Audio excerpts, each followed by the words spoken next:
Today I'm going to talk about the boundaries of reality involved. So my research question was, is the incorporation of augmented reality more beneficial or detrimental to society as a whole? So before we begin, I would like for you to visualize an empty, pristine room. You would think that it has no significance because there's nothing inside of it, but I completely think the opposite. Emptiness isn't the absence of something, but a canvas over which you can paint on. So augmented reality will become your paintbrush for this canvas. So my answer to the research question was yes, the incorporation of augmented reality is much more beneficial to society than it is detrimental. So my first perspective was in the workforce and industry sector. So here's a quote from Charlie Ungerschik, who's he's a chief executive at PTC, which is a leading company in development of augmented reality. He discusses how AR changes and is beneficial to the physical things around you. So what exactly is augmented reality? So it's different from virtual reality because it is projecting an image onto reality instead of you being in a separate space. So it's mixed with reality.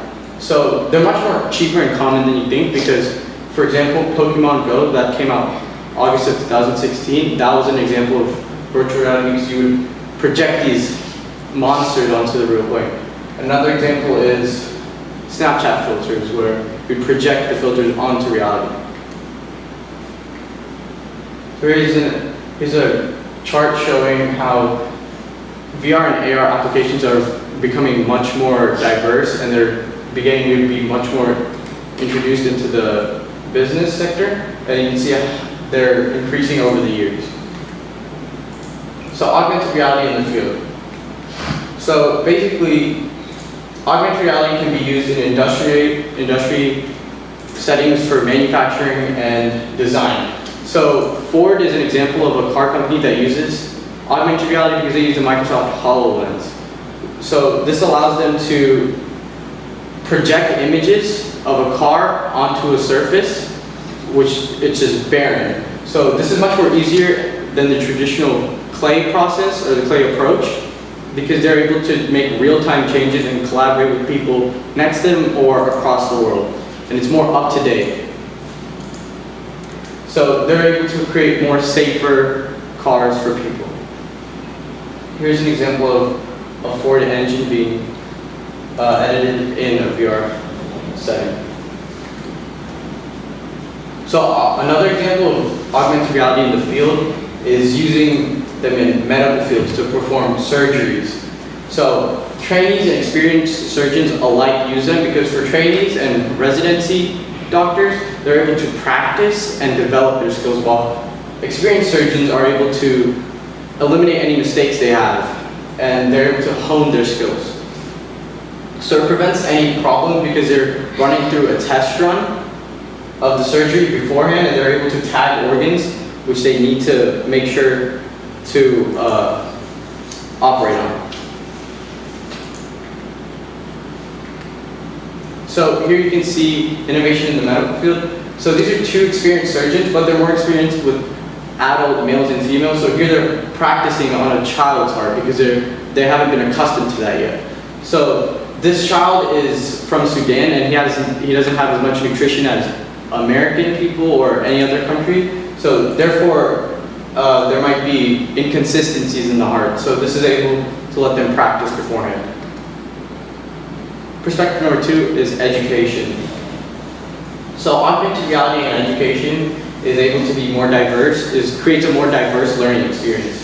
It's safer and cheaper than any other form of learning because it's hands-on and you can do, say, for example, a chemical experiment with dangerous chemicals. It's much more safer to use that than it is to use actual chemicals. And it allows for more creativity and room to grow.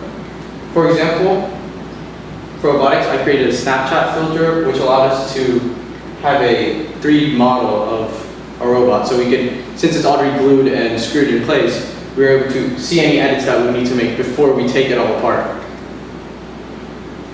So here, more creativity and room to go. This connects back to olfactory because it talks about how, see here you can visualize a human nasal passage and connecting to their lungs.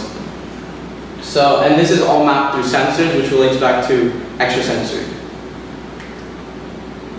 So of course there are limitations, such as loss of privacy, because everything's in files and it's being stored into the cloud. So say a company creates a prototype and they keep it in the cloud before they actually make a physical model. This isn't protected by copyright laws such as modern day copyright laws, so therefore hackers can steal intellectual property. So my conclusion is that although augmented reality has its detriments, it has the benefits outweigh the detriments. Alright. So let me ask you a couple of questions. What advice would you give other researchers who are researching this topic? So I would tell them to also incorporate virtual reality, because that's what I did, because I didn't want to focus on augmented reality because I want to make sure there's a distinct difference. And although they're very, very closely correlated, they have significant differences, but they have similarities which can benefit both. Okay. And what evidence did you gather? What evidence did you gather that you didn't use, and why did you choose not to use it?